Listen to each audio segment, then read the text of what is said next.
And then as your sections come up, I'll introduce you and you can take it from there. All right, I'm going to start the webinar. Thanks, Allie.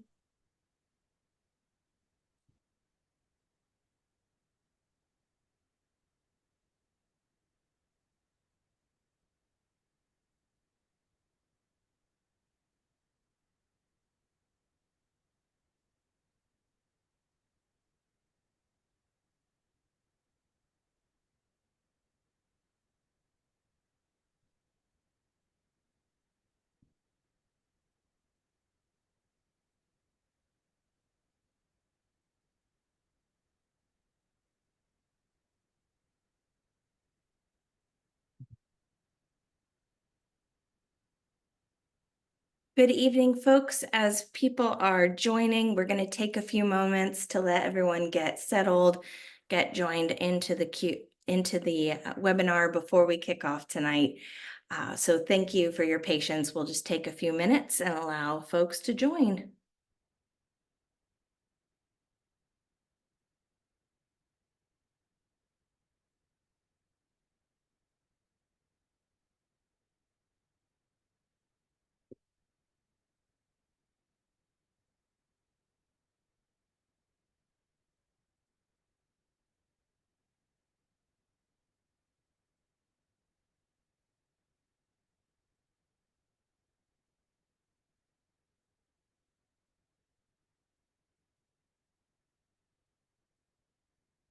As we're waiting for folks to get online, I am just going to ask a quick little, there it is. I was looking for my Q&A and I found it. So as folks come in,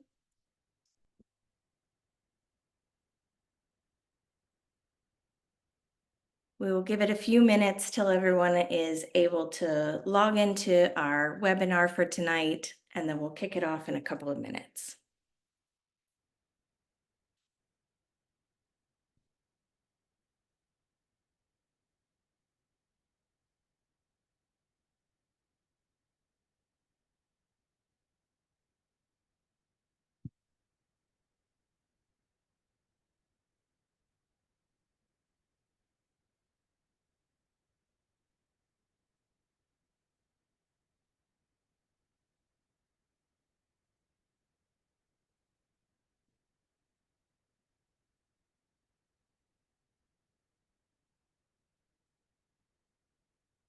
Okay, I am going to just start by doing a little bit of housekeeping and kicking us off for our next workshop tonight. For those of you who've been coming to all of these over the course of the last couple of weeks, I want to say thank you and welcome back. For anyone who might be new, welcome to the PAiD Professional Development Workshop Series for Artists. We have been covering so many topics in this workshop series so far, from how to apply to budgeting to contracts, and we have a whole bunch more coming ahead. And tonight we are so happy and grateful to be welcomed by agencies from across LA County who've given their time to come and share with us all about how you can get opportunities and how they put out opportunities, how you can learn about opportunities, and what is available. As a reminder, we are recording these sessions as they will be hosted and available online. And we are also very excited to say that we are joined tonight by Kristen Sakota, the Director of Arts and Cultures, who will be providing some welcoming remarks in just a moment. I want to also call your attention the Q&A at the end of this session. We will be using the Q&A tab. So if you look at the bottom of your screen or the top of your screen, depending on where the buttons are for you on Zoom, we will be utilizing the Q&A to ask questions. So if you want to click on that, you can enter your questions at any time during the presentations. And if you have one that's specific to one of the presenting agencies, go ahead and just call out who that's for so we can make sure to address that question to the correct person. It can also be open-ended question, and you can put those questions in at any time throughout the presentations. We have a good group here tonight able to share about their different agencies, their different organizations, and the different ways that they commission.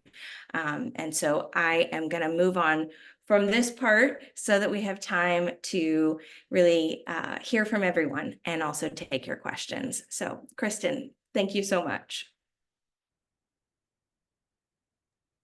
Thank you so much, Emily. And it is great to be here and be with everybody this evening. On behalf of the Los Angeles County Department of Arts and Culture, I welcome you to tonight's program and to this entire series. For those who may be new to the department, the Los Angeles County Department of Arts and Culture, our mission is to advance arts, culture, and creativity throughout Los Angeles County.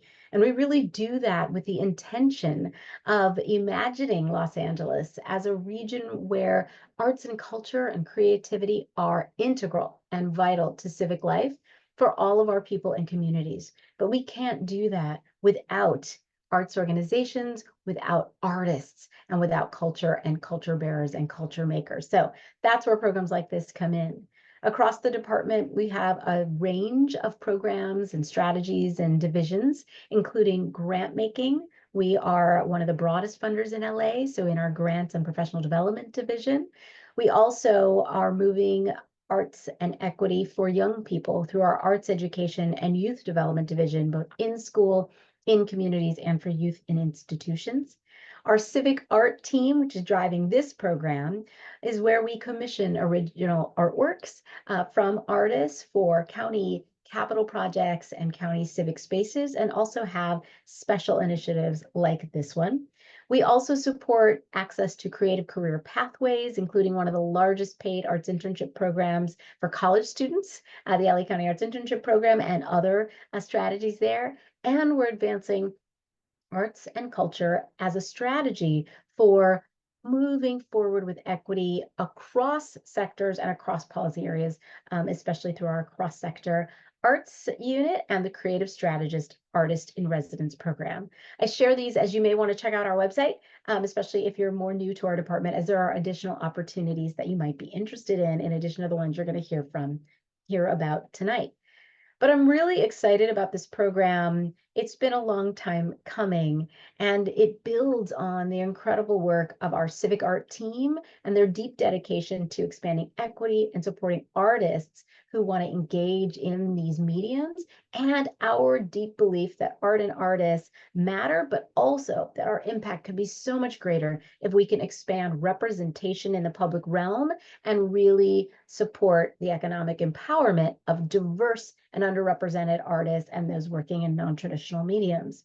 And that's why I was thrilled to be able to approach and engage the Mellon Foundation, which became one of our partners, our key funding partner. And I want to give them a big shout out for funding this program. I'm also thrilled that tonight you'll be hearing from some of our colleagues who are also commissioning agencies in the region. And there's just a wealth of opportunities, a wealth of programs, and they all have a wealth of knowledge. So there are several. We couldn't bring them all to you tonight, but you're going to hear from some great people and some great programs, whether it's Metro or the state level, California parks and other agencies. And there are folks in LA County. So I encourage you to listen tonight and to follow up on this information about the LA County Civic Art Program and others, whether it be Pasadena, Santa Monica, so many in LA. And hopefully this will make you even more ready to go out and present and apply for those opportunities. Last but not least, I just want to thank my staff, of course, under the great leadership of Grace Ramirez Gaston and the team that you're going to hear from tonight. I want to thank our partners in helping to build and deliver this program. Thank you, Dyson and Womack. And I want to thank all of the contributors and all of the artists on our Artist Council and all the partners making it possible. So have a great program. And thank you so much. I'll turn it back over to you, Emily. Thank you so much, as always, Kristen, for giving us that wonderful introduction and a little boost of excitement and energy for the evening. So thank you. So Allie, I feel like we're having a little bit of a programming moment where I think some folks are having a hard time finding the link, and I want to give you an opportunity if you would like to deal with that. I'm happy to share this slide, but I know you normally give us the program overview, so Thank you. go for it if you're up for it. I could use a second. I'll do it for us. Thanks so much. So you thanks, going? everyone. As Allie mentioned, she is helping get some folks into the webinar because it seems like we're having a little bit of a link issue for some of the folks who are trying to attend tonight. So while she attends to that and make sure we can get everyone in who wants to hear from our presenters, I will do the PAiD overview. Um,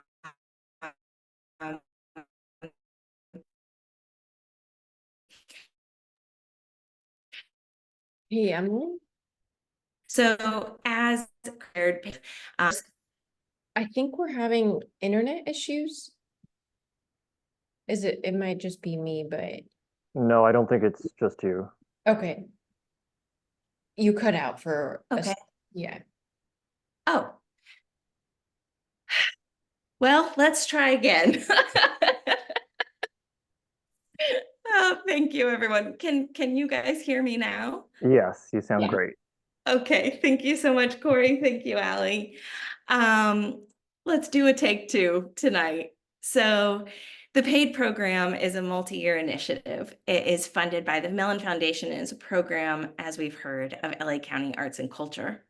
It seeks to increase diversity, equity, and inclusion in the field of public art. This program, the professional development workshops, is one of 4 elements that comprise together to be the PAiD program. We will be having workshops from now all the way through October 2nd. I'll preview some of those on the next slide, and these are free. They are open to the public. Anyone can attend, and they are also available, will be available online for folks to watch afterwards in their recorded format. The second part of the PAiD program is the Artist Council. This is a group of 8 artists. We selected the first 8 last fall. They have been working with us in 2 ways to develop policy recommendations for the county on how to be a more effective partner with artists, and then also in developing their own temporary public artworks. A little plug for that. Those pieces have started to go live. There's a few folks already available to see those pieces. So you're welcome to go to the county's website and see where and how you can see these amazing pieces by these truly incredible artists. Several are open now, and a few more will be opening in September. And they have put a lot of effort, work, and thought into these pieces. So I really encourage you to have a chance to do that. We will be doing a second iteration of the Artist Council. The call for that will be going out in early 2025.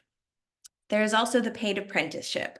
The apprenticeship is open to artists who have not before done a permanent public art commission with a civic agency. That call will be going out this fall. 5 artists will be selected to do their first ever public art piece, the permanent public art piece, I should add, with LA County. They will be receiving a whole suite of support, including training workshops and mentorship throughout the lifespan of their commission. So keep an eye out for that. You can register on the county's website to get news e-blasts about the PAiD program specifically and see when that call goes live. The last element is the PAiD website. The PAiD website is an iterative space it's developing as well.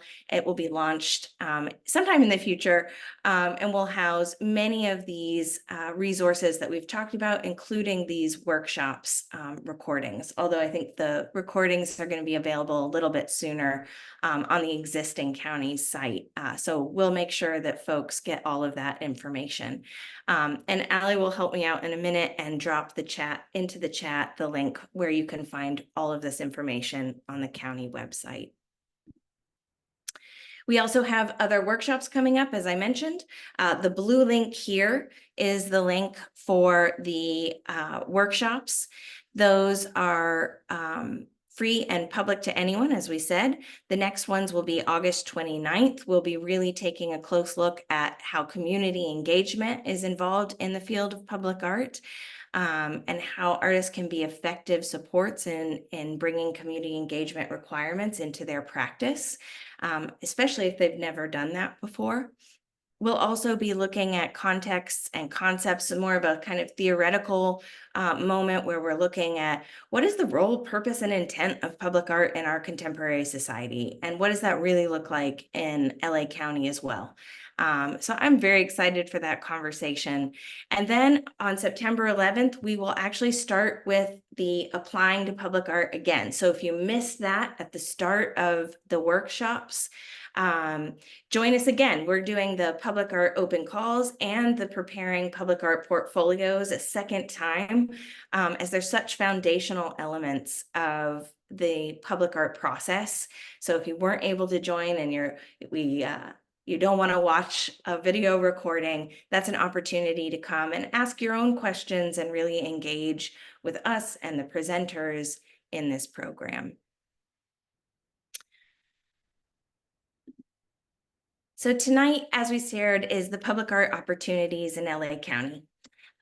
We are so grateful, as we mentioned, to have representatives from different cities, different commissioning agencies, state, county, city, and other institutions like the Los Angeles World Airports and Metro Art, who have agreed to come tonight and share a little bit about the unique ways that they work with artists.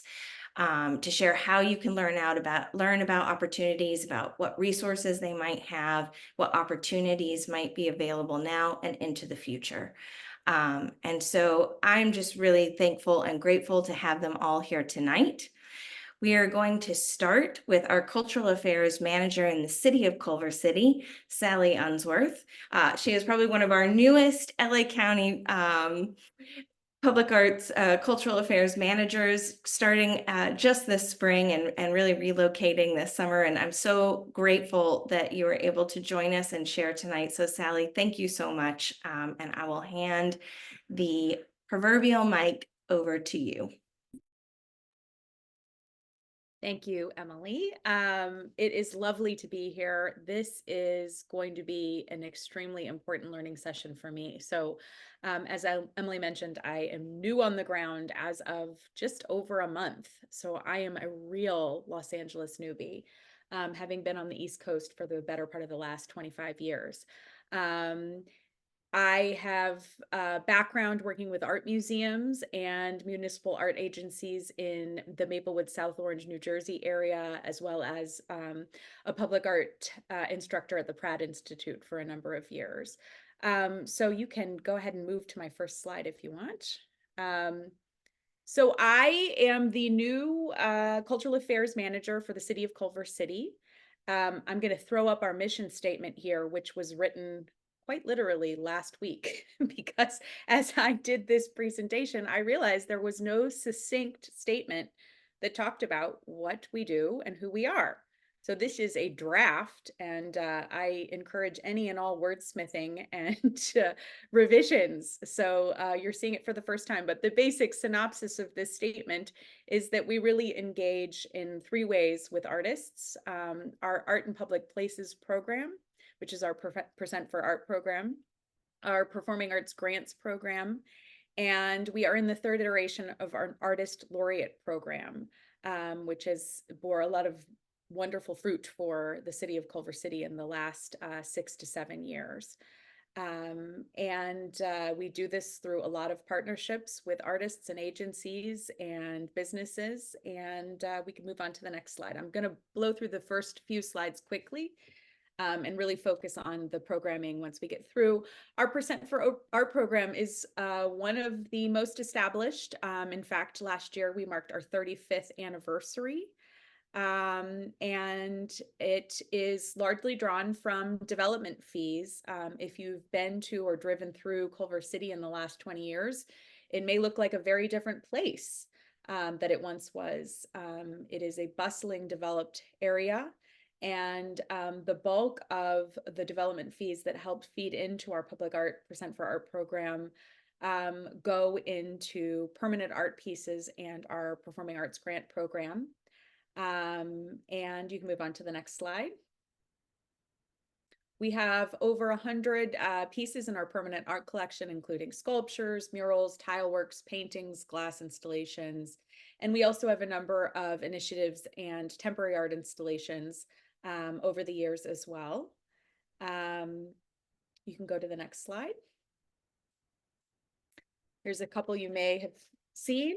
The Rainbow over Sony Studios from 2012. There is the Gary Loja piece that's in front of the Park Century School in our Arts District, a collaboration of Christopher Ward and Frank Gehry in 2008. Next slide. This is probably not giving you the best scale, but the piece on the left is in front of our City Hall, and it's called Hanging Garden. And it's from 1995, Ed Carpenter. I selected this one because we had long postponed a lot of our conservation and cleaning work due to a number of reasons, most of which are the pandemic. And I wish that I had inserted a picture there of them cleaning this glass a couple of weeks ago, which was a monumental task. And then another piece on the right is in one of our Carlson parks called Tree of Life. This piece was just also fully restored, and we're working on some new lighting, and we actually created a fencing around it because it was getting damaged. And so that's one of our collections. Next slide. This is a piece by Nate Moeller called Culver Current. It is one of our temporary works. It's a 9-foot cylinder that is white in the daytime and has recently changed its video projections in the last month. So it kicks on at around 7:30 at night every night, and it's ever changing. I love it a lot. Next slide. We also do an audio tour and published this little red book last year that includes a lot of information about the pieces in our collection and a really fun audio tour. And we give this out at events, and we also distribute it, and anyone that wants one can reach out via our website, culvercity.org, and request one, and we mail them out all the time. But it's a nice little guide to the art on view in Culver City. Next slide.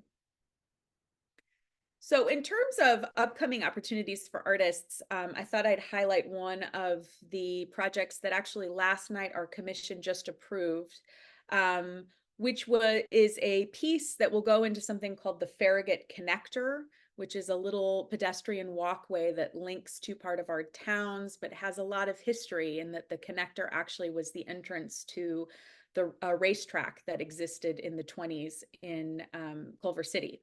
So this project is flanked by private residences, but is utilized by pedestrian and bikes, and is in fact my walk to work, which once this finally reopens will cut about 15 minutes of my walk time by being able to pass through this little narrow thoroughfare. Next slide. So I figured I'd just show you some of the language of the call that was for this particular project in case you're interested in generally what we ask of artists in a call to artists. We have selected Sonia Romero to do the piece, and in addition to a very strong proposal, I think one of the things that the selection committee, when selecting Sonia, was drawn to, that she did a very good job of in her proposal, was how she researched and connected with the community. She did beyond just sort of a Wikipedia search of the location and the history. She sought out various stakeholders in our community. She researched imagery and toys from the time period when that section of town was built. And she did a wonderful job of sort of framing a story. So when the jury met last month, we had some excellent artists in the mix, and Sonia's piece rose to the top for not only her own amazing style and tile work, but her ability to connect directly and how much time she had spent on the ground, sort of really engaging and understanding the task ahead. Next slide. About a week ago, we launched our next cycle of performing arts grants. This is a program that was really one of the few ways that we stayed alive during the pandemic, and it has grown sizably in the last 6 years. I think we were giving out somewhere around the $40,000 6 or 7 years ago, and last year we gave out over 30 grants and distributed over $250,000 for dance, music, and theater performances that take place. So the grant cycle is now open. Next slide. And here's a little bit more about the eligibility. The maximum grant request is $12,000. And it's very much about producing a performance of some sort. While we do give grants for process and for workshopping, I think one of the strongest parts of the application process, as I understand it, and again, this is my first couple of months on the job, so I'm looking forward to sitting through this grant cycle, and was also very happy to sit on a West Hollywood grants cycle today and be able to sort of see that in action. But I think, we ask a lot of questions. This is not a short grant application. And it's something we're working on and refining and trying to find ways for some of the grantees who have done performances year in and year out to simplify a bit, because we ask a lot of information of our applicants. But I would probably focus on the outreach plan being one that our grants jury really hones in on when they're looking at the applications and how the applicants reach out and plan to reach out to the community. Next slide. And then we are in our third iteration of our Artist Laureate program, which means we've had 3 Artist Laureates to date. The first, who was a poet, and then the last 2 visual artists.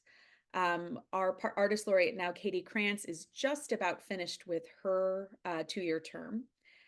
Before her, Alexi Steele had a 2-year term, which also happened to be during the pandemic. So his term as Artist Laureate was extended another year and had to be extremely creative for obvious reasons. So we're learning a lot as we go. Next slide. What launched in the spring, as I was just coming on board with Culver City, was Katie's big project. And it was the culmination of 30 ceramics workshops. She's a ceramic artist across the city. Now, Katie, sort of under her own steam, connected and made enormous connections with all types of folks in and around Culver City, and held these workshops, creating stamped ceramic pieces that spoke to the past, present, and future of Culver City. She pretty much did this everywhere she went. And you can go to the next slide. What was produced was a very collaborative, very community-centered piece that is now on view, and at least until the end of the year, will be on view at the City Hall for Culver City. And this is Katie installing some of the work made by the community. Next slide. And this is a little bit of a shot of one of the gates in which the installation is installed, Katie talking to the public. She also engaged with 7 poets who looked through the work and composed original poems responding to some of the words and comments from the community members who engaged with this piece. Next slide. You can see some of the unglazed work there. Next slide. And another project that was a little bit off of the initial scope, so it was in addition to her work as Artist Laureate, was the Reading Gun Store, which was purchased by the city and was sort of re-envisioned by artists with Katie at the lead. So this is some muralists who worked to come up with messaging and re-envision this space that had been for many, many, many years a gun store in town on Washington Avenue. So you can go to the next slide. A couple of other the final phase of this installation, if you look at those trapezoids, will be another community art project that's slated for the fall and will be sort of the bookend for Katie's term, which will be tile work installed in those trapezoids. And it will again engage the community. And it is being also sort of doubling up as a public feedback session on what the city might do and envision for the future of this building and this space in particular. Next slide. So because we're in our third iteration, we've learned a lot from our artist laureates, and we've had some challenges, namely kind of reining in the program and understanding who the artist is reporting to. She's had, so many different stakeholders that she's engaged with, including foundations that have helped support when the city's budget, couldn't take on another extension add-on to what she's worked. She was an extremely ambitious artist. And so it's been a very far-reaching program for us this last cycle. In fact, all 3 cycles have gone above and beyond our expectation. But it's time for us to sort of take stock of what has worked well and make some refinements. So what we are doing now is we're going to engage in a formal evaluation of this program, and we will be relaunching the application for the next Artist Laureate in January, with the next Artist Laureate slated to start in July of 2025. I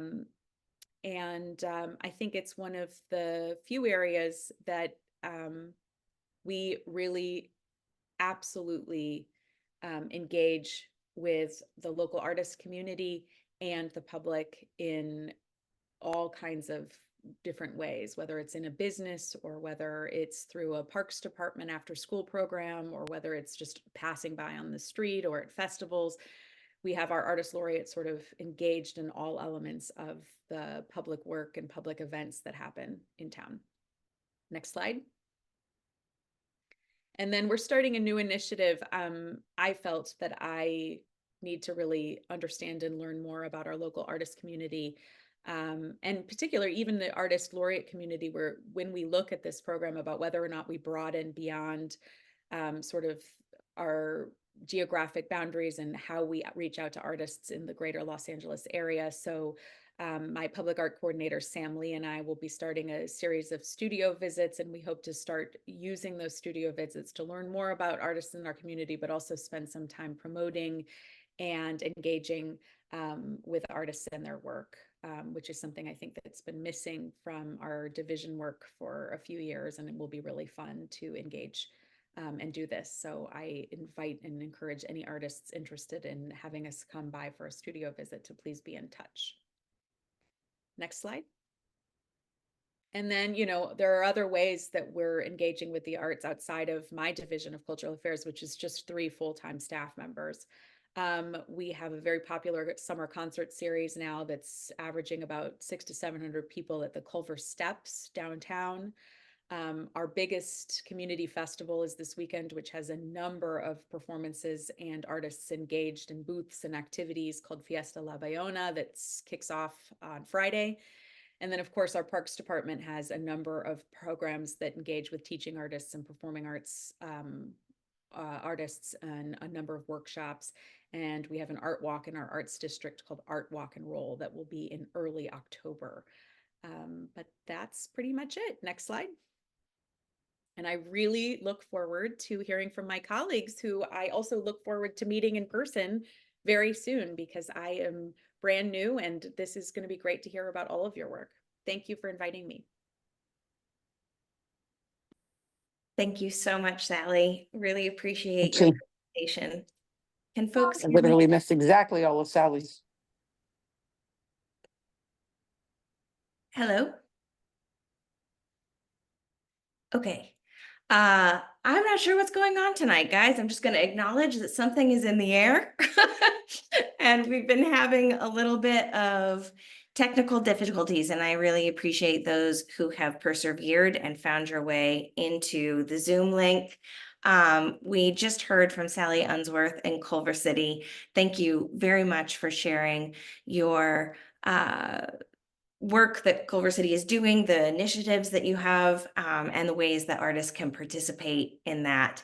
I just want to also quickly add before we jump into the next one that we will collate the different contacts and outreach information that the different organizations have shared tonight and share that out with the group of attendees and registrants. So if you don't capture it on the screen, don't worry, we'll make sure that you get that link and can reach out and connect with the different organizations in the ways that work best for them. So now I'm going to introduce our next. So Pau Pescador is a public arts manager with the City of Los Angeles Department of Cultural Affairs, someone I've had the great pleasure of working with for many years, truly respect and admire. And so Pau, happy to pass that over to you to share a little bit about how artists can engage with DCA. Sure. Hi, thank you, Emily, and thank you everyone for joining. Emily, you can go to the next slide. First. Yeah, so my name is Pau Pescador. I've worked for the Department of Cultural Affairs now for a period of a little less than 10 years, starting first as an as-needed employee, making my way as an arts associate full-time, and up until about 6 months ago, I've become now an arts manager. And so I've been working within the public art division now for some time. Aside from my time here, I'm also a professor. I'm a professor at Arts Center in Pasadena, as well as a busy artist. Okay, so as I said a second ago, I work as an arts manager and specifically within the public art division. So can we go to the next slide? So the division itself, because it's the city of Los Angeles, the cultural affairs is quite large. We have a wide range of divisions that do a huge range of programming, from our grants program that manages our individual artist grants, COLA, to grants that they give to nonprofits, to our community organizations that to have community centers throughout the entire city, from Watts Towers to Hollyhock House, et cetera, et cetera. And they do a lot of education-based classes and open to the public. We have a marketing division, administration, and then us, the public art division. So we exist in a wide range of, we do a wide range of activities. So I'm just going to very briefly go into them before going into what I do. So as it says, that our division, we're invested in the creation and support of high quality, publicly accessible art and cultural opportunity for residents and visitors. We're committed to the creation, maintenance of art within the public realm. This is your public facing artwork, anything from murals on the corner of your local coffee shop to public sculptures in government buildings, installations in new commercial buildings, the development of new architectural projects to the development of projects in government funded facilities. All of these elements in some way end up going through our division. So we do take on a wide range of things, whether working directly with these projects or merely shepherding them along the way. Next slide, please. I feel like this is something that I have to say many, many times. We are the city of Los Angeles. We are different from the county that has its own programs, as well as Metro that does their own. Each one of us has our own different public art roles and what we look at, our own budgets, ordinance commissions, etc. So just that's something that to be mindful of in each of the different projects, and how the rules may vary from each one of these different commissions and divisions that develop public works. Next slide. So as you're seeing, as I'm going through this, you're seeing a wide range of the type projects that we do. Anything from the first image, which is a Balnoquez artwork at the Bradley Terminal at the LAX airport, to a different range of libraries, as well as the LAPD Command Center. We also do a wide range of temporary based works. The slide you'll see next, go to the next slide, actually, it's fine. is a temporary artwork that we did as part of the program Current. Dyson and Womack are very familiar with this project. They facilitated the construction of this work. And this is part of our program Current LA, which I've done 2 iterations. And in this was temporary based public works, each one taking on a larger global issue. The sculpture you see in the slide is a work by Teresa Margoes, and then in the last slide, a performance piece by Rockman. Next slide. Okay, so what are each of the elements? Oh, actually, I'm sorry, go back. I apologize, I didn't realize. Okay, I'm reading my notes as we go. So what are each one of these different, what did each of the programs within the division do? Each one is really different. So our architectural and design and review municipal project, this is our city architect that works within the department.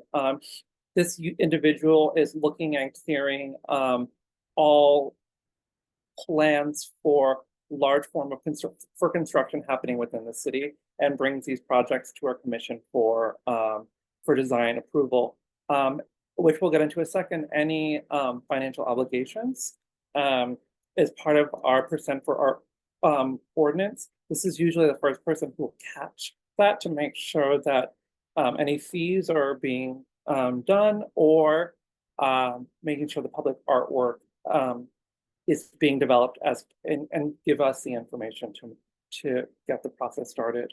Our arts development fee, these are dealing with our private development. So these are private construction projects. I don't remember the exact calculation, but over a certain amount of money, as well as square footage for construction. That money is either used for the development of a new public work, either in that facility, or the money is set aside and put in our trust. And that funds are used for a wide range of things, festivals, to current, et cetera, different things that those funds are used for. Our city art collection, this is a collection of public artwork, or a collection of mobile artworks from drawings, works on paper, sculptures, et cetera, that are housed in City Hall. And these works are usually hung at different city facilities.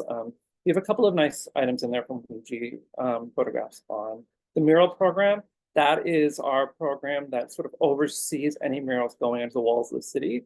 Technically, any mural that's being installed in LA needs to be registered, as long as it's not being considered a commercial sign. We want that registered so we can keep track of it. We can make sure it's being maintained, and have the best lifespan within the city. Last, and certainly not least, is the program I work in, the Public Works Improvement Art Program, which is what I'll speak on the most, which is our Public Percent for Art program. And so how that program works is, we work directly with government buildings within the city of LA, not the county. And we work with setting aside a 1% obligation, which is the amount of money related to the construction of a new facility. And that, by our ordinance, is used for the development of a public artwork. And this is a construction cost. So if it's a rec and parks facility, it might be a much lower budget, because a lot of the funds might be used mostly for lawns and wines like that, with a very small set of buildings, versus say an airport or a bridge or a police department. The budgets tend to be much higher. And so with that process, that helps us, we figure out the percentage of money that will be then used for the development of public artwork. 82% of that funds goes to the artist, and the last 18% is used for the administration, to cover any administrative fees, us maintaining the public works over the lifespan of the artwork.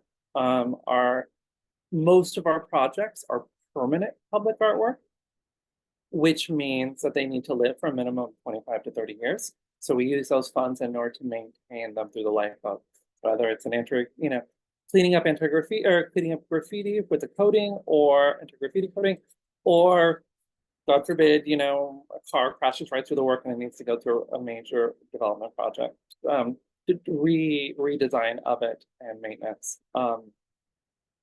So what I just want to very briefly speak about, and we can go on the last slide because at least it will say how you'll be able to join and get information about us. So how does one get involved in doing a public work? So we go through what often is an RFP request and an RFQ request for qualifications and a request for proposals. Oftentimes, we end up releasing qualifications. I would say we circulate a few at least once a year. It may be a little less every 2 to 3 years. It just depends on the call. And so when we are selecting for public artwork, it's usually thematic, or it might be medium specific, or it might be the need of that facility. So if we see coming down the pipeline that there's a new proposition that went through that's going to require the redevelopment of, I don't know, a lot of police departments or parks, etc., then we try to do a call as far enough in advance to see those who are interested in doing such. Through our RFQ process, we try to keep the applications as simple as possible so that individuals are merely just releasing their CV, a set of very simple questions, a portfolio, and we try our best in these processes to have the very minimal amount of work so that, because this is a stage that is not being paid for. If after going through a selection process, which usually includes someone from one of the civic agencies, a couple community members at times, as well as arts professionals, those apply gets pulled down to a smaller list, usually somewhere between 15 and 20, depending on the number that we receive. And then we keep those names on call for whenever we have any potential proposals. So say a new park opens and they need a new mural. Well, then we look at our list and we look at the individuals who are the best qualified to do so. And then we reach out to a few of them, and those individuals are paid an honorarium to develop a proposal, and then it's presented to a commission or a selection committee, which includes arts professional, community members, the architect, engineer, etc. And from there we go into a selection process.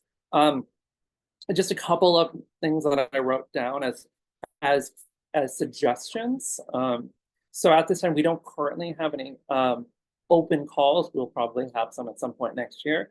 But one thing I just want everyone to be mindful of as someone who decides to move into public art, as I wrote in big letters in my note, public art equals patience. So if one is like, oh, well, why can't I apply to something at this exact second? Well, you know, things will come up as government buildings, you know, open up, or you feel as if you're up you weren't selected for this round, but that means you might need to apply again in a couple of years. Well, that's okay. You know, we sort of think of this as, you know, building relationships with artists for a longer period of time.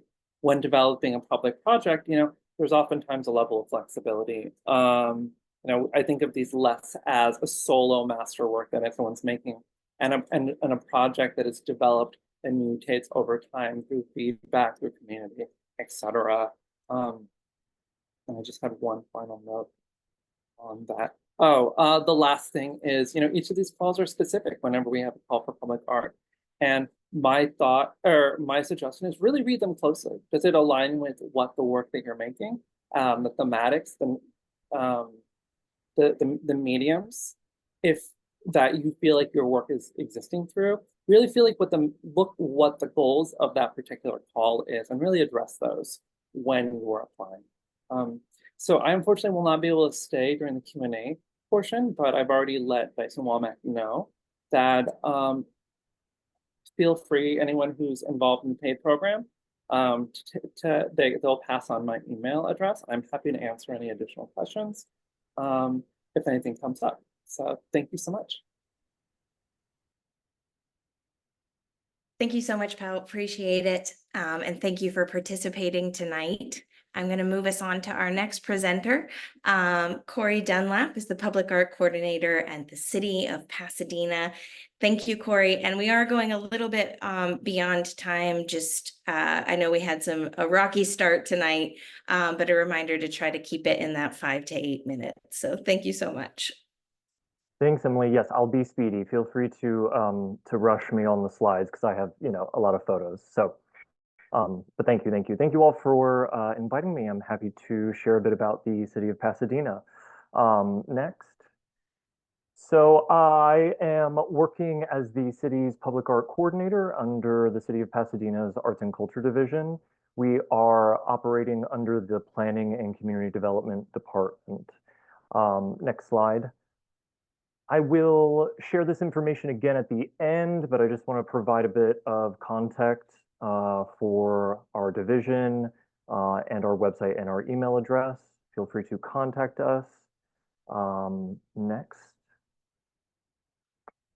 Great. So I just wanted to provide a quick high-level overview of our program. Since we don't have a ton of time, I will just be focusing on our temporary rotating program and a couple of specific artworks from our most recent iteration. But like many city public art programs, we have a private development public art program, which is funded through a 1% building valuation of new development throughout the city. We also have a capital public art program, and that oversees temporary programs that I'll talk about a little bit in just the next slide or so. And it also funds individual development and community-driven public art programs. Lastly, we also have a public art collection of over 175 artworks, including temporary, permanent, private, and city-owned. And the city is focused a lot on historic preservation. If you know the city of Pasadena, they are ones for historic preservation. So that's a big component of our program as well. Next, please. So tonight I'll just be focusing on our rotating public art program, and I'll share some images here of artworks from over the years and the artists who created them.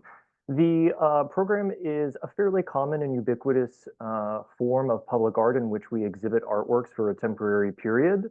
Artworks are essentially loaned from the artist for a 3-year period and then are rotated or changed out every 3 or so years. Next slide.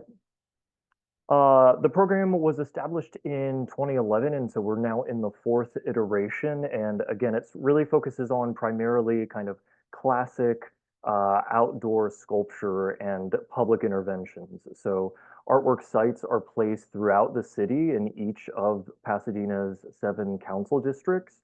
And these concrete pad locations are sited at different kind of unique, strange locations of public property, right? Street corners, splits in streets, small islands, things like that that provide public interventions for neighbors throughout the city. Next, please.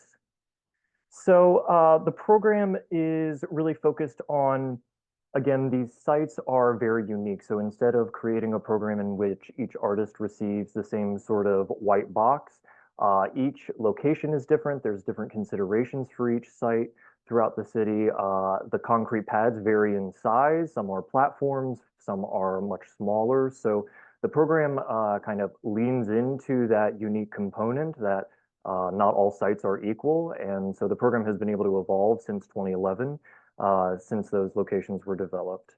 And then I'll also just mention that this allows artists, we're focusing primarily, ideally, on artists who are either emerging or are new to the public art sphere.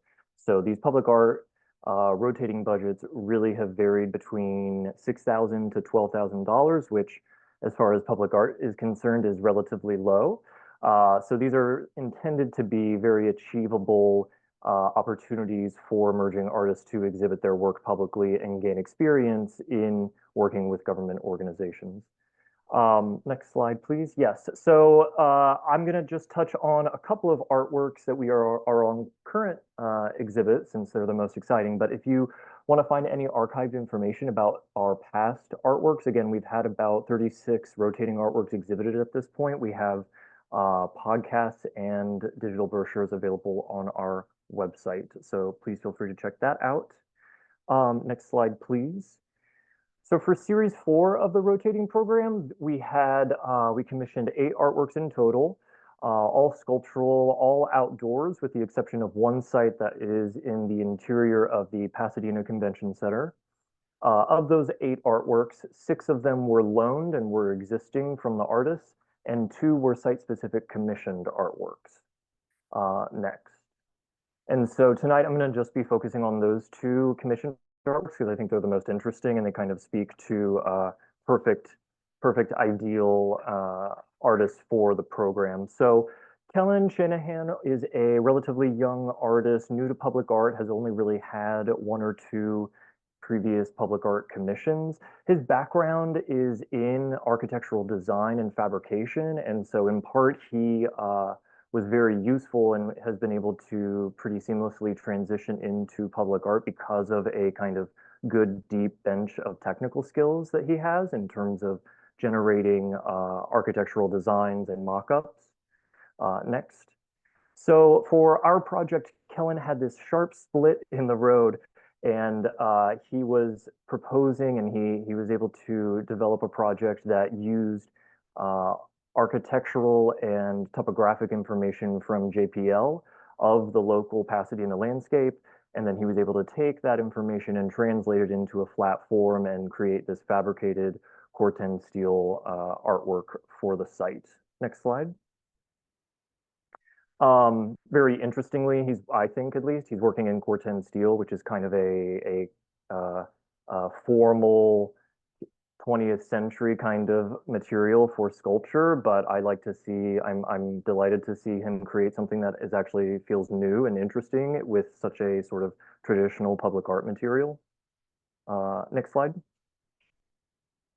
Kellen was particularly successful in this program and was selected for the commission because he, again, was able to adapt to programs and requirements from the commission and from staff. So for those looking to work in public art, as the previous speaker said, patience is hugely key, and being flexible to changing programs and working with your government staff is very useful, and Kellen was very useful in that way. Next slide. Keep me going, Emily. Let me know if I'm going long. So of course the lighting for the artwork and for this site in particular was very important. This site, of all the rotating sites, is really focused on lighting as a key kind of artistic element. Interestingly, there's a very bright, stark Honda dealership over to the right, which we always kind of have to contend with, but I think it's kind of funny at this point, the light pollution that sort of plays between. And then lastly, I'll just kind of mention that Kellen was able to visit the site and respond to the site in a really meaningful way. So for those looking for commissions, site specificity and your ability to respond to that is very, very important. The next project is by a collective called In Theory Art Collective. The lead artist was Emily Nicolosi. Sort of in contrast to the previous artists, Emily and the collective come from a unique background and actually come from the Burning Man culture. And so they already have experience with building things, and they have superb technical and fabrication skills in terms of creating large objects, large visual objects, but they are using this opportunity to kind of transition into artistic interventions and applying for public art opportunities.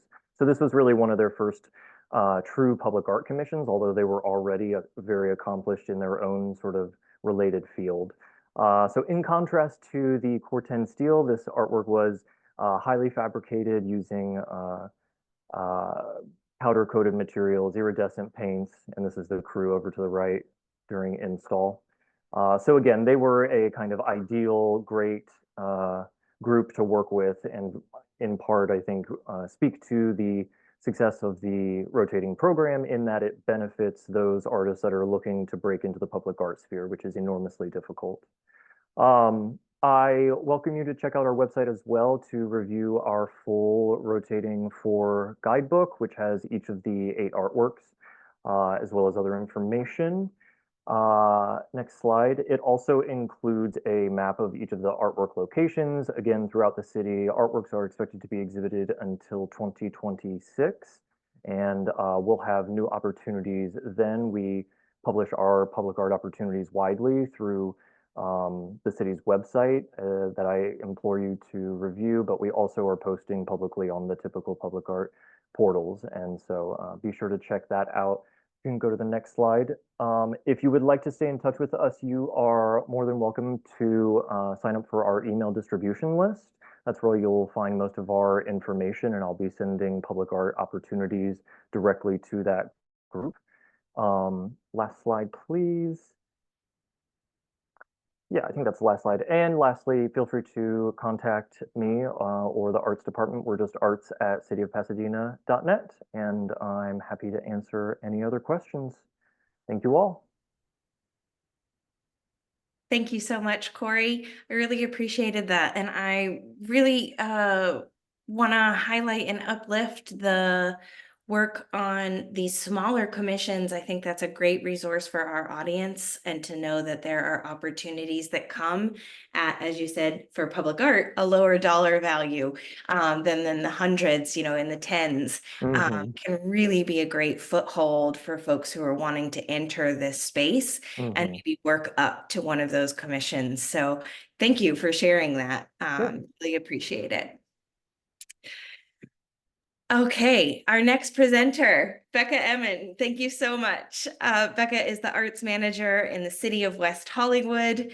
And I am very happy to hand over to you tonight to share a little bit about the different opportunities for artists in West Hollywood.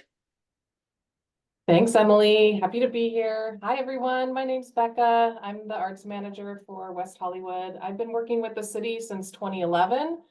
I'm a lifer arts administrator and with a specialty in public art. In fact, I got my graduate degree in public art studies. I work for the city, which is a really unique place. We were founded in November of 1984. So if you're doing the math, that means we're almost 40. So we're getting ready to celebrate an entire year of turning 40, as one would do when you turn 40. We're a city that was founded by a group of LGBTQ activists and older adults and renters. And we were formerly unincorporated part of LA County, and that group was able to band together and advocate for cityhood, which is really incredible. We are 1.9 square miles. We are tiny, tiny, tiny, but we have a giant voice. We are very loud. We're frequently cited as being one of the most influential cities in the nation, and are proud of that. And we like our art to follow suit. This project here is a temporary piece that we did with Keenan Hartston, and it was a 4-weekend series where he invited the community to come paint on these sculptures that were made of reclaimed wood that also played these really beautiful sounds, all tuned to the key of B flat. Like, it was just incredible. Next slide, please. We offer a wide array of arts programming, from literary to performance to visual arts. We even have a drag laureate program. And all of our work is overseen by our Arts and Cultural Affairs Commission, which is a group of 7 community members that are appointed by our city council. We, Arts Division, are a team of 6, and sometimes we have 1 to 2 interns. And the person that you want to know is Marcus Mitchell, who is our public art administrator. Any of our staff folks can be reached at arts@weho.org. It is a shared email. We all get it, and the right person will respond to you. So that's the best way to get your immediate answer. Tonight, I'm going to focus on 2 of our 3 public art focused programs. So Art on the Outside and the Moving Image Media Art program I'll talk about in a minute. And just quickly, the Urban Art Program is our permanent public art program, and it operates in a similar way to other cities. It's our 1% for Art program. It's tied to private and city capital improvement projects, private development, and it's required by an ordinance. So everybody participates in one way or another, whether it's putting art on site in the new development or paying an in lieu fee. Before we leave this slide, there's lots of ways to connect with our arts division. Pick your poison. Lots of things. And I want to bring up that we have an artist roundtable scheduled for Saturday, September 14th at 11 a.m. at the West Hollywood Aquatic Center. If you follow us on social media, you'll see posts about that. Please join us. It is a direct result of our cultural plan, and it is simply a networking opportunity where we bring our creatives together to hang out, meet, connect. Inevitably, something always comes out of it. There's always connections being made, new projects being spurred on the spot. This time we're going to feature a discussion around our Artist Bootcamp program. And the Artist Bootcamp is a free professional development series that we host annually for artists who are interested in learning more about operating as a business. So please join us for that Saturday, September 14th. Art on the Outside program. So I wanted to spend time on this because this, I think, is the program that really sets us apart in especially the LA region. It's tied to our permanent urban art program in a sense that the Art on the Outside program is funded 100% by in lieu fees that are paid by development. So in a sense, these projects happen to help ameliorate new construction in the community. Our Art on the Outside program, the projects can take place from one afternoon, like the piece in the top middle, 100 Walkers, West Hollywood by Richard Kraft, in which he coordinated 100 volunteers to dress in bowler hats and all black and wear custom sandwich boards that were unique with an image on the front and the back. And then the walkers walked to the entire city and caused disruption in people's kind of everyday expectation of what they're seeing in the city. It was really wonderful. And to 2 years. So we're really looking at hyper temporary. We're just exhibiting pieces for a short amount of time. Sometimes works exist prior to coming to the city of West Hollywood, like 11 Holes by Lisa Williamson was a really beautiful piece that we experienced in a gallery setting, and encouraged her to submit an application through our open proposal process. And then we were able to cite her piece in this really special pocket park that we have in the city. If you can't tell by the images on here, we love the weird, we love the wild, we love the really out of the box type of projects. We will host sculpture installations, performance art, murals. We kind of don't put any hard definitions around what we can and cannot do with reason. And we do have an established set of criteria and guidelines that is available on our website through that QR code there, weho.org/arts. And so you can learn more about the process, the review process, what sorts of criteria that we look for, including aesthetics, location, a budget, all of the important things. So we host an annual call for proposals. The deadline is June 30th annually. And the budgets for these types of temporary interventions ranges from like $6,000 to $12,000, depending on the project, of course, a project needs. We always encourage an artist to visit the city before you propose a project proposal for the site. It's really important to us that the artwork is right for the city, that it's right for that place that you're proposing it. So although the work doesn't necessarily have to be site specific, meaning made just for that place, it should have some sort of connection or fit within the context of the city. In the top left is an image from a workshop that we hosted in 2019 with Ed Woodham called Art in Odd Places. And we've invited Ed to come back and help us celebrate our 40th anniversary. And he's going to host a 3-day festival of art in odd places in June of 2025.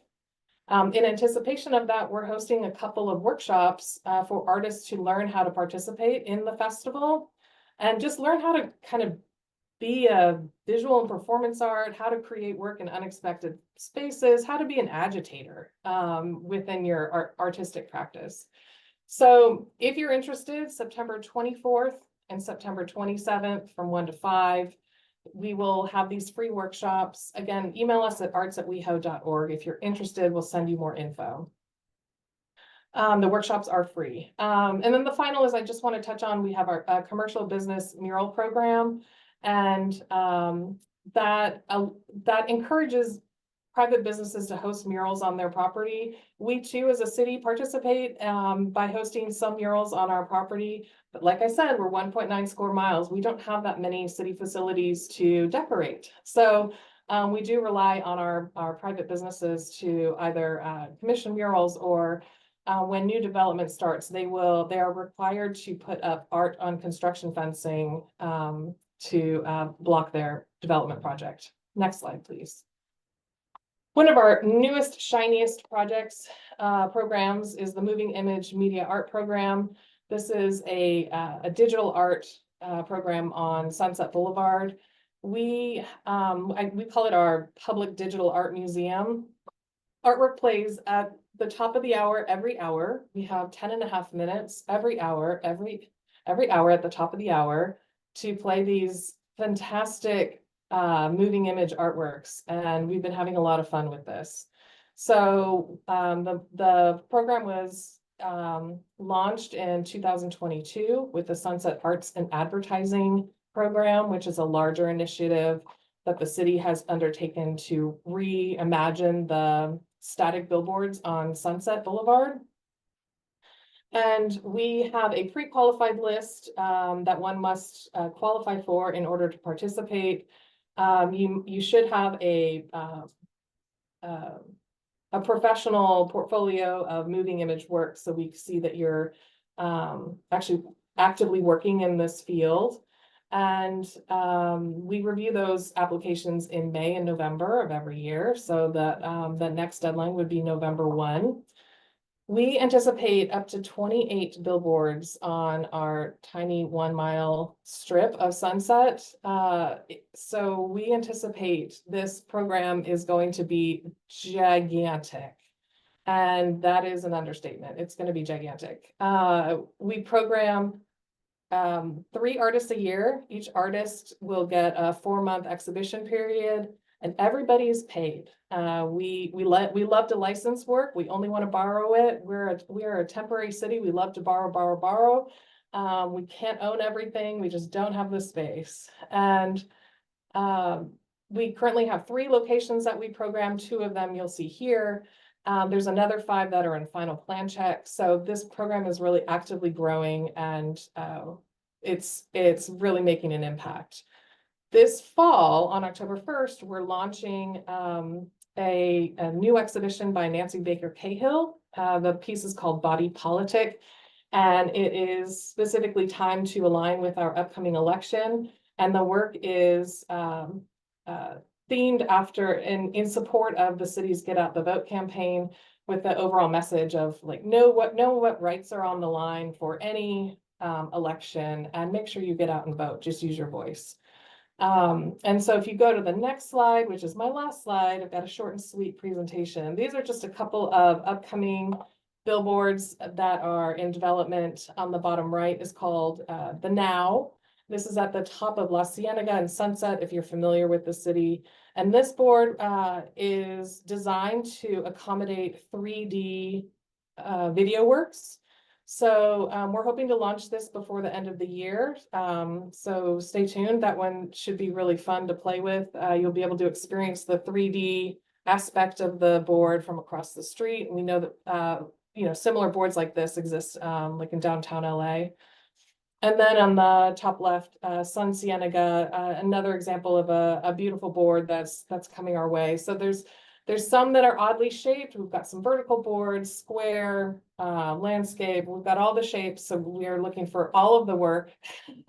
I encourage you to participate. Again, any questions, please feel free to reach out, arts@weho.org. Thank you. Thank you so much. Becca. Really appreciate that. I thought I had one more slide, so I apologize. I didn't mean to No. rush you out the door there. Oh, But I really appreciate it. And I'm so excited about the moving image program. I think it's incredible the inroads that our field is making into incorporating more and more opportunities for artists working in different and new media. So that's a really exciting opportunity. And thank you for sharing that and for the open calls that you guys have annually as well. So thanks so much. I am going to turn to Ann Bound Crawford, Senior Consultant with PlaceWorks for Arts in California Parks. This is a state level initiative, so a little bit broader, but they also have a lot of parks in LA County. So Ann, thank you so much. And I welcome you to share a little bit about this program and how artists can engage with Arts in California Parks now and into the future. Thank you. So this is a pretty nascent program. I worked with Emily when I was head of the state's public art program to actually bring new media artists for the first time into a state building in Sacramento. So she and I, share this passion to get it out there. So bravo for that mile for doing such a great job. Next slide.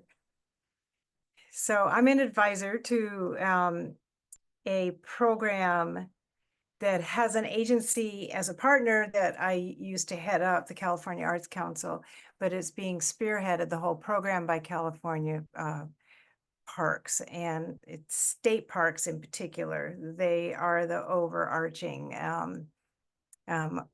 agency that started this program, got it funded with one-time funding from the state legislature, created partnerships that include Parks California, which is an organization that helps support state parks by making sure that local parks are included in a lot of these initiatives. Next slide. We can go to the next slide. The program has direct connection with other statewide initiatives that come from the governor's office, California for All, Outdoors for All, and re-examining our past. And so that's all bound up in this particular public art initiative, statewide initiative, of which, Los Angeles County and city is a very large part of. It's a one-time general fund budget allocation. Of course, it started in 2003. So like I said, it's very nascent and we're just getting the parties started, and we hope that the funding can continue and build as we realize success. This particular timeline will sunset in the end of 2028. And the URL at the bottom of this slide is something that I'd like everybody to take note of: Arts in California Parks. When it comes to making URLs, I always believe, and let's just be really plain about it. So yeah, and all the information and more you can get at our website. Next slide. The mission of this program is to deepen connections between individuals, communities, and the natural landscape. And I can't express enough how many people live in communities where there's a plethora of parks, but they're not really aware of what goes on in the parks. So this is our effort to bring people through the arts and culture bearers and the work of artists into their parks right in their neighborhood, and help foster and nurture the communities where these parks sit. One of the roles of a park, I feel, and we all feel, is that it should, inherent in its nature somewhere, of course, in artwork, offer a perspective on what the past and present and our our potential in the future can be through this landscape. There are pilot programs that have started that are based on this mission, that are hoping to make our parks more relevant, more engaging, that can nourish, educate, and inspire. Next slide.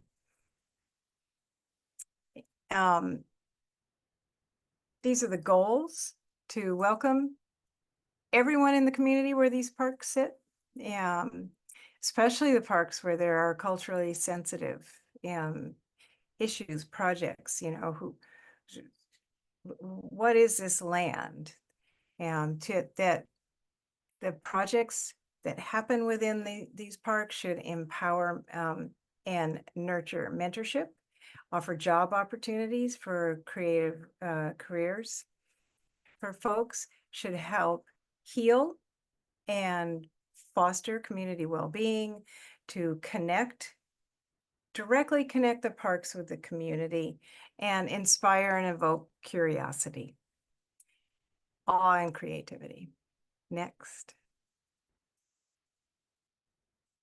Yeah, this, we're big for visual displays of information and state agencies. I think this graphic really shows the way that this is an iterative process to help artists, culture bearers, Native American tribes, communities be part of this whole program. In the center there, guidance from an advisory committee, which consists of folks from all different sectors within the arts and culture sector, from different geographic areas within our state, and also would be informed and guided by the California Arts Council. Next.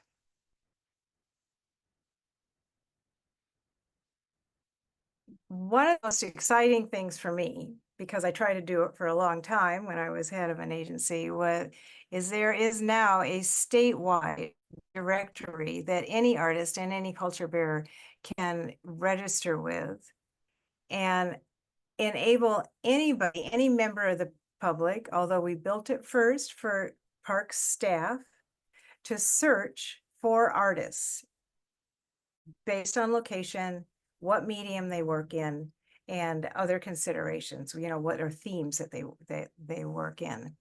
So, and this is like my big pitch today, is any artist listening who wants to work in public works, in the landscape of a park, and those parks are very, if you're talking about the Salton Sea as opposed to the Los Angeles River, but any artist who wishes to work with parks and anybody who's working in a variety of mediums, whether it's experiential or it's, more permanent, people from diverse backgrounds, abilities, a wide range of experiences, from emerging artists to experienced artists. I invite you to join this directory, and so it can be used in a number of different ways. Next. So there are kind of two halves to this program. One is arts that happen in state parks, and the other is arts that happen in local parks. I realize full well that most people don't know who actually manages a park that they walk into, and they're exploring for the first time, or they really love. Is it a state park? Is it a city park? Is it a county park? But on the back end of it, it makes a difference. Next. Those state parks, we piloted it. That's hard to say. We piloted a small group of projects in state parks, of which there are 280 throughout the state, and they are organized into 21 districts.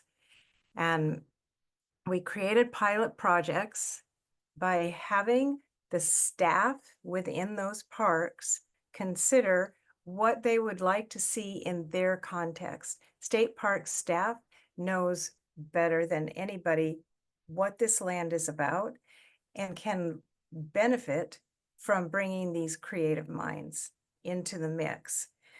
So we went from the inside out with a call to engage park staff to look around and or build on what was already happening, because there have been art experiences happening in any number of parks, poetry in the park, Shakespeare in the park, for a while now. But bringing all of that together and asking state park staff, what would you like to see going on in your park?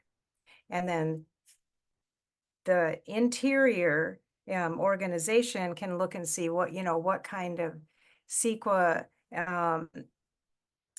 certification needs to happen here. Can you even put anything permanent on the ground?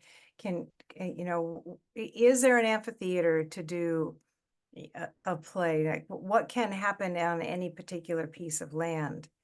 And so at that point, we built capacity for several pilot projects. And there's a map on the website that shows all of this. If you go to the next slide.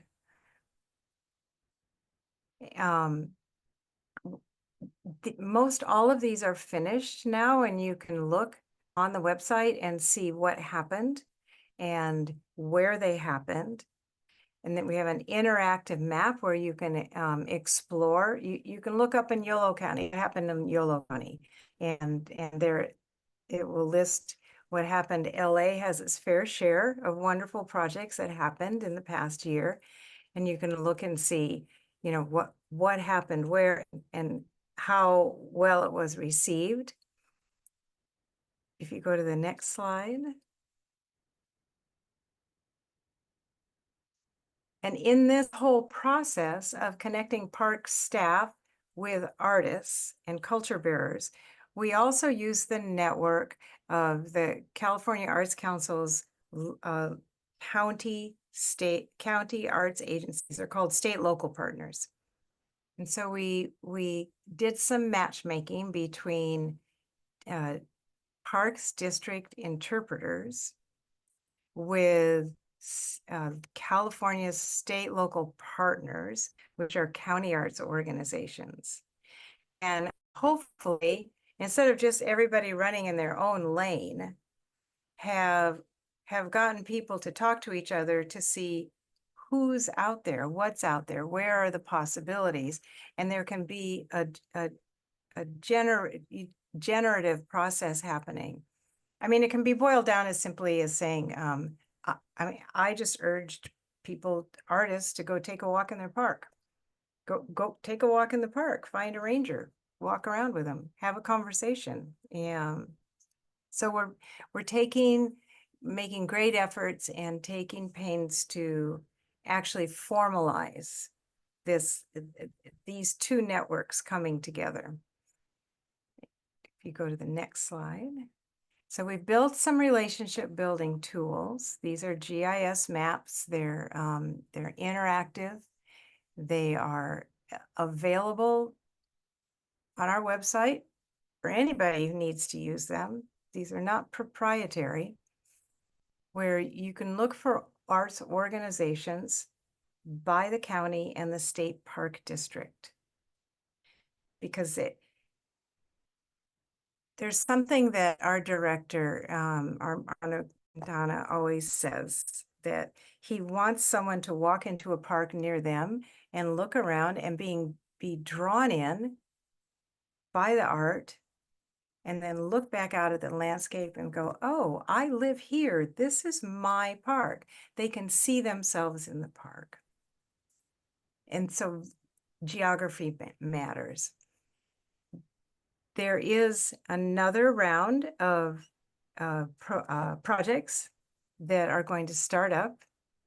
And there was some grant opportunity that happened, and that the window closed. The applications were just ranked and scored, and that's for the local parks program. The local park, they will have 3 years, 3 rounds in the best of all possible worlds, 3 rounds of funding where artists in any geographical area can look and see where they live and look at the parks that are around there and imagine the possibilities. And so signing up for the directory and then keeping an eye on the website to see when the next round of grant funded when that next round will be open is how you keep track of it. You can see here on the dates of our first grant cycle. There was a round for planning and a round for implementation. So we're strong believers that it's hard to hit the ground running to plan and implement within a year or two. So we've decided to leave space for that planning and development and also have implementation grants for folks that are ready to go. Next slide. In the website, there's a resource hub that's available to everybody that gives templates, informational videos, directs people back to the directory, frequently asked questions. Yeah, it has a lot of information about what our communication plan is, where the technical assistance is, so that people who want to, anybody who wants to apply for these grants can be supported in those applications. Next. In this first cycle, we received 223 applications, 83 in planning and development, 140 in implementation. You can see the breakdown of the types of art that was proposed. Some of them were multi-event, a series of events. Some of them were single, standalone events. Some of them were, 2D, 3D. Not as much digital as I like, but we're working on that. So, everything, you can see the asterisk there. I love the 4% other of circus art, puppet shows. I mean, it's a pretty creative batch of suggested artworks that could happen. When we first started this project, we had some interpreters saying, well, I'd love to have dance here, but I don't have an amphitheater or floor or anything.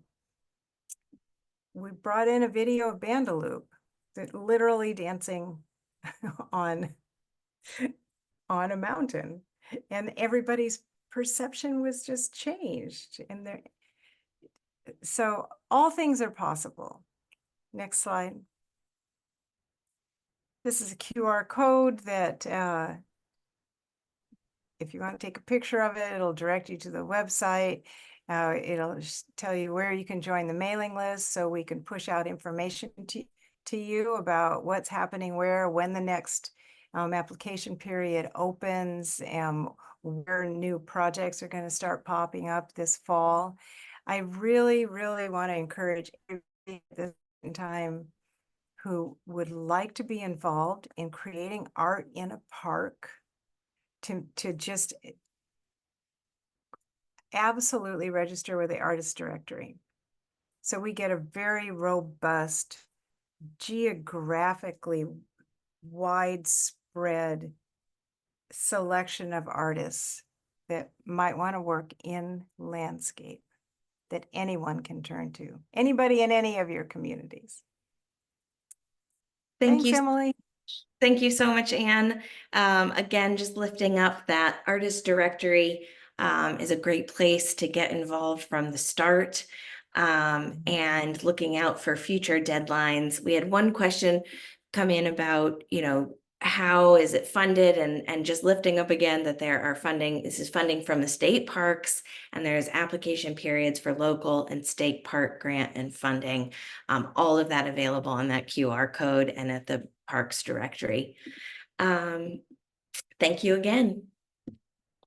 So we are now at Sarah Cifarelli, the LAX Art Program Director at LAWA, the Los Angeles World's Airports.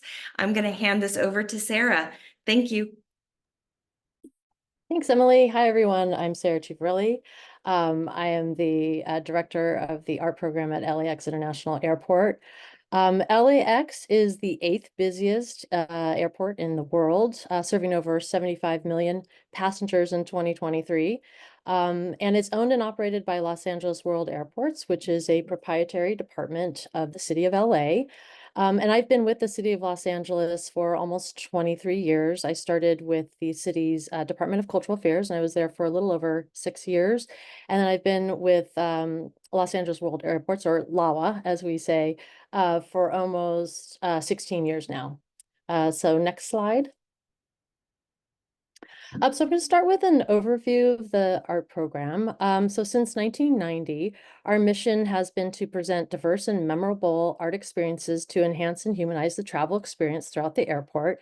And we achieved that mission through 2 goals. One, by showcasing local and regional artists who reflect and amplify the creativity and diversity of Los Angeles. And 2, by presenting an array of contemporary museum quality artworks and performances that advance Los Angeles's reputation as a world-class destination. So in short, art at the airport at LAX serves as our city's welcome mat as well as its calling card, as the airport is often the first and last place for visitors to Los Angeles. And art at the airport really, enriches our public spaces, and it really gives LAX character and identity. The art program is comprised of 3 programmatic areas: permanent art installations, temporary exhibitions and installations, and performances. We have 11 permanent artworks, 25 exhibition sites, and 3 performance sites. Next slide, please. So I'll talk a little bit about our permanent art installations, our public art program. Like I just mentioned, we currently have 11 permanent art installations located at LAX, at the Van Nuys Flyaway in the Valley, and at the airport police facility. And many of our permanent public artworks at LAX are cited to mark a transition or a threshold within the passenger's journey. For example, like if they're transitioning from a TSA checkpoint and they're now, post-security. Many of our permanent public art commissions are usually done in tandem with large-scale capital improvement projects, and sometimes we'll engage a selection committee to help guide site and artist selection. Next slide, please. And I'll talk a little bit now about our temporary exhibitions program. Our temporary art installations are flexible, airport-scaled exhibitions that provide an art experience along the passenger's journey from curb to gate. We can show a variety of media: painting, drawing, photography, murals, collage, sculpture, works on paper, fiber art, and video, just to name a few. We can also do site-specific work, which means many of the works on view at LAX can only be seen here at the airport. We have 25 exhibition sites across the terminals, and we present approximately 6 to 10 new exhibitions a year. The artworks are on loan to the airport, typically for 1 to 4 years, depending on the location of that exhibition site. And while most of our exhibition sites are located post-security, where passengers can, relax and enjoy the art on view before they board their flight, our program is embracing LA's reputation as a city of murals. And so we're placing some focus on the welcome mat, so to speak, in our pre-security areas. And so a couple of years ago, we started a new program called Meet Me at the Mural Initiative. And this is where artists design murals that welcome the public to LAX. These accessible artworks, are meant to serve as visual markers sort of like within the landscape or within the terminals, to assist the passenger in wayfinding and just create a pleasant and welcoming atmosphere. Next slide. So I'll talk a little bit about our performance program. Since 2017, our LAX Presents performance program has been activating the airport's public spaces to deliver distinctive cultural experiences to travelers through a mix of music and cultural events staged in locations across our international and domestic terminals. The live performances emphasize partnerships with local and regional musicians, artists, promoters and collectors, collectives, to provide a unique and memorable connection to Los Angeles. And next slide. So the art program is currently drafting an RFQ for multiple award task order contracts, or we call it a MATOC. And this will be to create a comprehensive bench of pre-qualified arts professionals for programming and support services. And then these pre-qualified arts professionals will subsequently be invited to submit task order proposals to provide services. The RFQ is targeting visual and performing arts consultants, art handlers, and specialty services such as graphic designers, photographers, marketing support, as well as web support. But from time to time, the art program may also issue additional RFQs and RFPs as needed for special projects. And as the airport is a city agency, our RFPs and RFQs are posted on the City of Los Angeles's Regional Alliance Marketplace for Procurement website, which is known as RAMP, and the website is rampla.org. And you can go on and you can sign up for an account to receive and access the available opportunities. Next slide.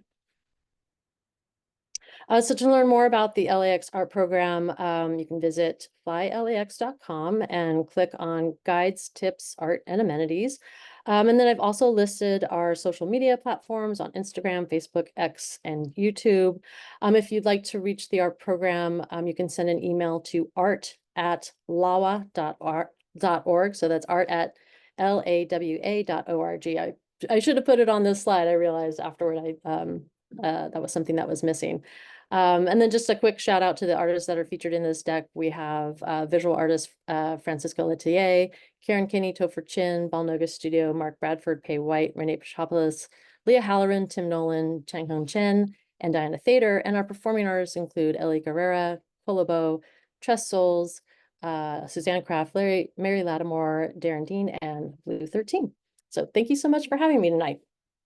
Thank you, Sarah. I really appreciate it. We had one quick question. Is there a mailing list for LAWA, or is it best to follow up through email? Best to follow up through email. Great.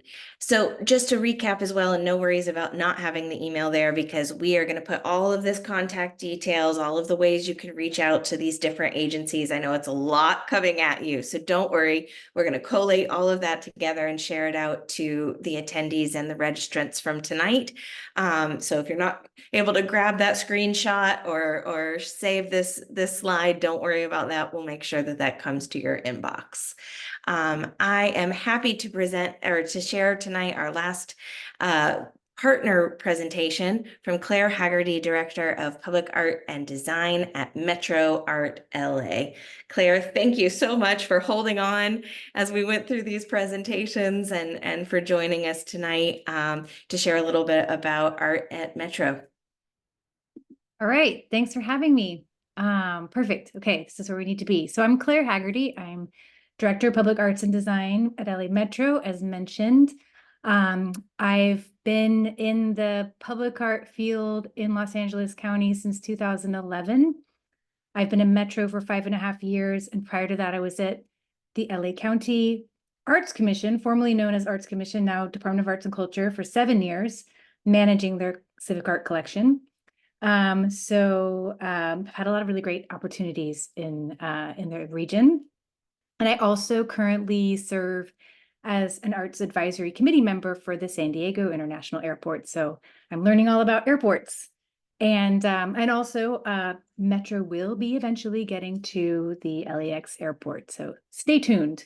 So I'm glad that I came right after Sarah's presentation. So I oversee our Percent for Art program for rail construction projects.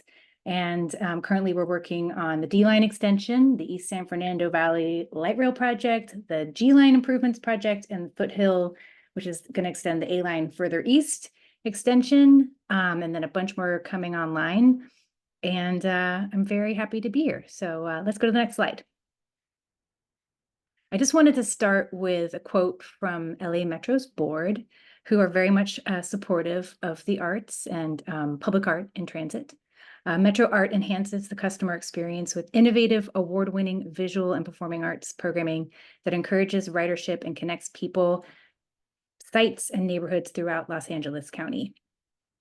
Next slide. So I'm going to give you a little bit of background. The Percent for Art program was established in the late 1980s with our first rail lines, which opened in the early 90s. We are the second largest transit art collection in the country after MTA New York, but I think we're pretty close. We might even be neck and neck for first place.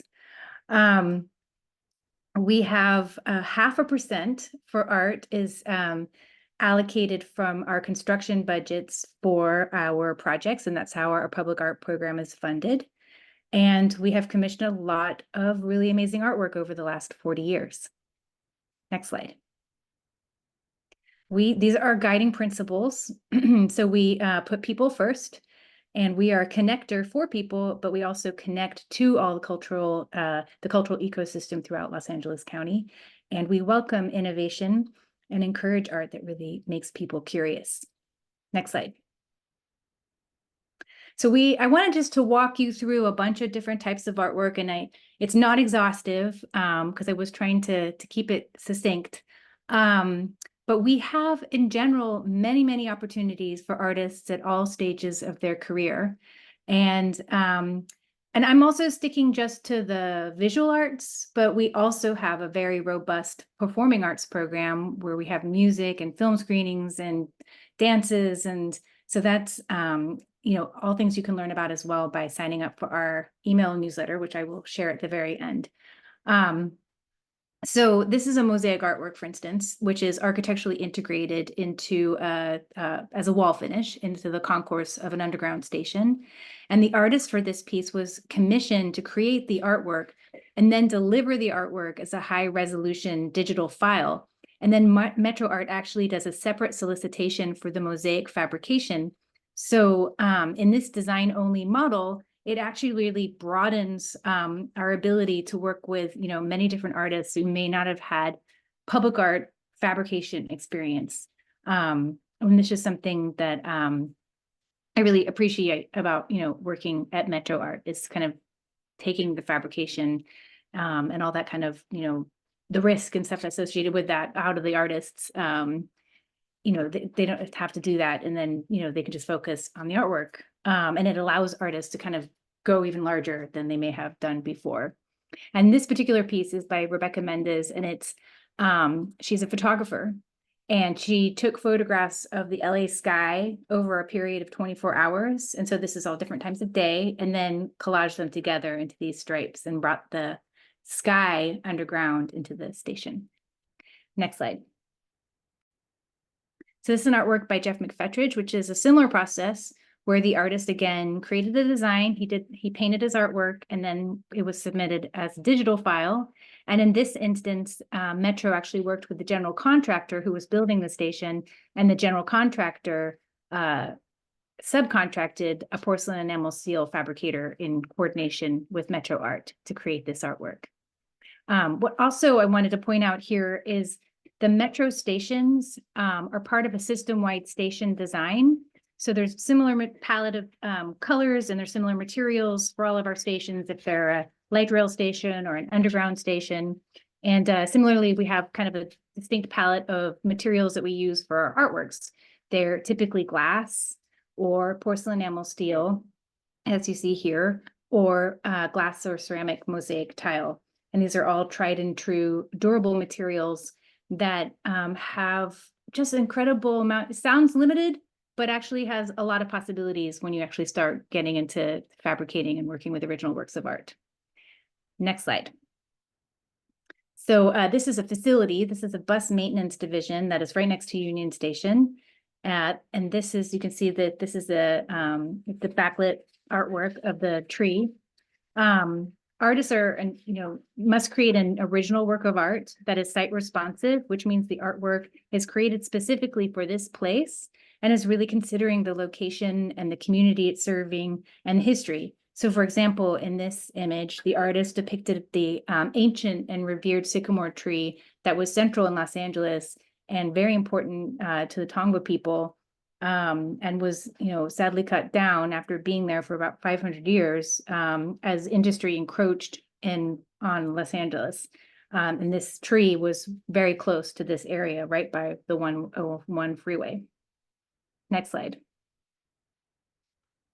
And sometimes the artwork is the structure itself, is the architectural structure. So this is a bridge, and also has a Tongva connection. The artist consulted the late Tongva elder Julia Bogany when he designed this artwork, as it depicts traditional baskets. Next slide. We also have many opportunities for temporary exhibitions of artworks, like the Union Station Passageway Gallery, which is lined with light boxes. One of our oldest programs that we have at Metro is our poster series and buses, which is called the Through the Eyes of Artists series, also was formerly known as the Neighborhood Poster Series. And that's where artists are commissioned to create posters that celebrate neighborhoods that Metro serves. And a lot of artists actually have started doing a poster for a bus or train and then graduated into a larger scale architecturally integrated artwork. We've seen that happen. And so it's pretty exciting to kind of be with an artist through their career as it develops. Next slide. And so we took the neighborhood poster series one step further and just did a complete art bus takeover a couple years ago.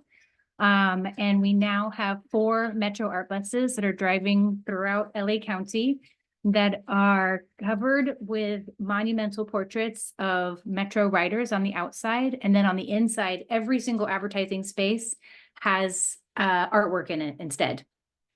So hopefully you have seen one of these buses. They're still driving around. If you haven't, you will know to look out for them soon. And I feel like if you see a Metro art bus, that means you're going to have a good day. Next slide. We also commission artists, as like some of the other programs you heard from today. We commission artists to create construction site banners when to kind of jazz up our construction sites when we're building our facilities and stations. And oftentimes the artist or the arts organization who's commissioned work with community members to design these artworks and really celebrate the neighborhood. Next slide. And then lastly, I wanted just to share this monumental sculptural work. Not all of our artworks are so directly attached to stations. And again, this is in no way an exhaustive list, but this is a more recent artwork by Walter Hood, which is in Santa Monica. And I also wasn't able to show a slide of this, but we also have digital art commissions. And so we have done calls in the past for media artists for those as well. All right, next slide. Other direction. Okay, so how do you find out about Metro art opportunities? And what is our process? Typically, like some of the other programs mentioned today, we do a request for qualification. So we'll invite artists to submit images of past work and their resume and artist statement. And this is an open and competitive process. And then we'll have a panel of community-based arts professionals who represent the project area, review those applications. And then the highest ranking applications will then go on to create a proposal, be invited to create a proposal and be paid to create a proposal for our project. And then the panel will also review those proposals and make recommendations for the commissions based on the ranking of those proposals. And in the past, we have done artist pools that have served multiple projects, and we've done individual artist calls for individual projects. So it really depends. And we typically, we try to keep kind of our ear to the ground and listen to artists to find out kind of what is best for them. Sometimes people are very connected to a place and want an opportunity to apply to a particular project. Sometimes it's so arduous to fill out, multiple applications for projects. It's better just to join, be in a pool and serve multiple projects. So it really just depends, but we do both. And then also, when we do our artist calls, we often have artist technical assistance workshops as well, so that we can really walk people through the whole process and help guide. And then this photograph here, you see one of our staff sharing examples of fabrication materials with artists at a technical assistance workshop that we held. All right, last slide, I think. So this is where you can find out, this is the best way to find out and about our Metro Artist opportunities. And it's also a way to find out about what our current artists are doing. We have a lot of events. Last night we had an event with Ken Gonzalez Day at LACMA. He gave a panel presentation about his artwork that he's doing for the Wilshire Fairfax station that's going to be opening in a year and will be right outside LACMA. We have more Meet the Artist events coming up and workshops coming up in the next few months. So that's also a really great way to learn about our program and to get inspired, is to come and hear these artists that are already working with us. But also we will be having some artist opportunities coming up very soon. So for sure, subscribe. And I saw there was a question in the chat about social media, and we also post our calls and information about events on our social media as well. So thank you so much for having me. Thank you so much, Claire. Really appreciate it. Thank you for sharing about Metro and how you operate. So our last presenter tonight is from the county, Patricia Gomez, Senior Manager in Public Art and Private Developments. And while tonight's focus has been on the organizations all across LA County, from the different cities and the different organizations and commissioning bodies that support artists, we did want to just highlight that LA County Arts and Culture is also a commissioner, and they are also a space that artists can find opportunities. So Pat, I'm just going to welcome you back to share a little bit, just briefly, about LA County's opportunities. Yes, I'm not giving a full presentation tonight about our program. Kristen Sakota at the beginning of this evening gave a very good overview of our department. And this particular session tonight is part of our Public Artists in Development, our PAiD program, which is a part of our department's endeavors. I do want to point out one thing. Pao earlier let you know that the city of Los Angeles, which is where he's from, is a separate entity from the county of Los Angeles, which is where we are. So just, I know it can be confusing, but Los Angeles County is its own entity. And within Los Angeles County, there are 88 cities, of which Los Angeles is a city, West Hollywood is a city, and Pasadena and so forth are cities within Los Angeles County. Our department in our civic art, we focus on locations that are either county facilities or are located, our county facilities that are located within the unincorporated areas of LA County. And all of that may sound very confusing. It's very governmentally, but it's just to say that our jurisdiction is very specific as to the areas that we encompass in our civic art. We have several programs. We do have a program which commissions artists for permanent art primarily, not always, within our construction of county facilities. It's 1% for art, as other people have talked about. We also have a program that's called the Public Art and Private Development, which is our percent for art for private development. That is a separate program, but I'm just really quickly going to mention the PAiD program opportunities and specific opportunities that are upcoming, because I know we're short in time. You can see here on the screen 3 very important opportunities for artists.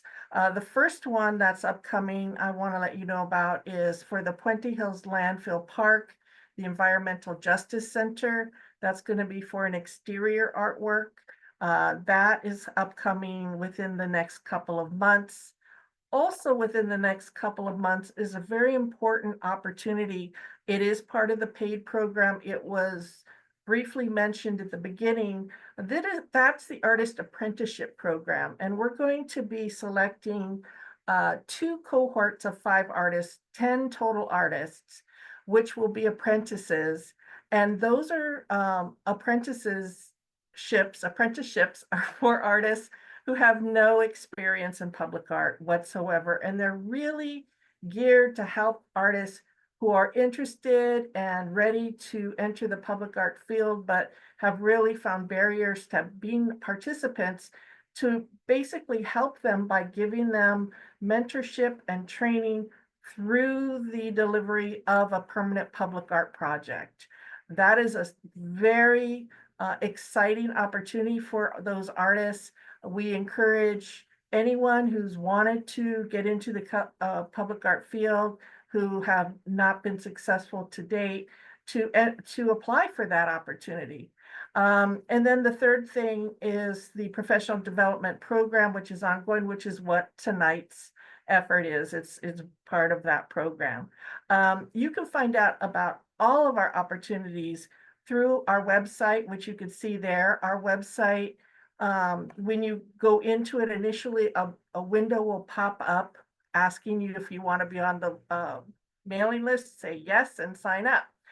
If for some reason it doesn't, you can go to our website under about, and then you could see contact and a place to sign up to be on our email list. So those were the main highlights that I wanted to let you know about. We are so excited to have our colleagues here because we do feel it's very important as part of this program, which is really designed to break down barriers to public art participation, that artists are aware of a range of opportunities that are available for them out there. So thank you all for being part of it. Thank you so much, Pat. So we have had an active panel on the back end tonight, helping us in fielding and answering your questions. And I want to just say thank you guys for bearing with us in a night when we have been swamped with some technical issues. And so I appreciate the can-do attitude and jumping into those questions and helping us field them, and for allowing us to really give time to hear from each of you in more extensiveness, and to see all of the amazing ways that each of your work and the things that you do really shape and reflect the narratives of the organizations and the cities and the counties and the states that you represent. It is truly remarkable to see the differences in that tone and in that space of how the different spaces work and how the different opportunities reflect the cultural characteristics of each community that they seek to support and represent. This was so incredibly informative. I think we have some work to do on our end to capture your resources, make sure we share that out with the community that engaged tonight. Please feel free to come back and say a thank you and a goodbye, show your faces one last time. I think we do have about 2 or 3 questions that I'm going to follow up with a few folks on to make sure we get the right answers, but I think most of them we were able to really address in real time as we went through these sessions, and to give a lot of time to hear from each of you. So I want to say thank you for your time, for your participation, for jumping in and answering questions in the Q&A as they came through. I also just want to add, we have a lot of different presentations coming up. We have a lot of more workshops coming, but this is an iterative program. We will be doing another set of workshops next year. So if there are things that you're not hearing about, topics you'd like us to address, you're always welcome to email us at info@dysonwomack.com. Tell us the things that we're missing, that you want to know about, that you want to understand. I think we might need to do a whole session just on governmental and acronyms to help everybody kind of get their head around, that I think, Anne, you were also talking about that marriage of different communities and of different spaces, and that government to artist marriage is a true space that, comes with its own language, comes with its own challenges. And I think for those of you who are attending, the ability to see just the multiple ways that these organizations connect with artists, work with artists, and all of that. What probably wasn't clear is all of that is also coming through legislation. It's coming through funding challenges. It's coming through advocates battling and asking for resources to support artists. And years of that. And so it sometimes may feel clunky. It may feel different from the different organizations, but it's grown out of advocacy and it's grown out of a belief in the power of art. And I think that is a common theme across all of these groups.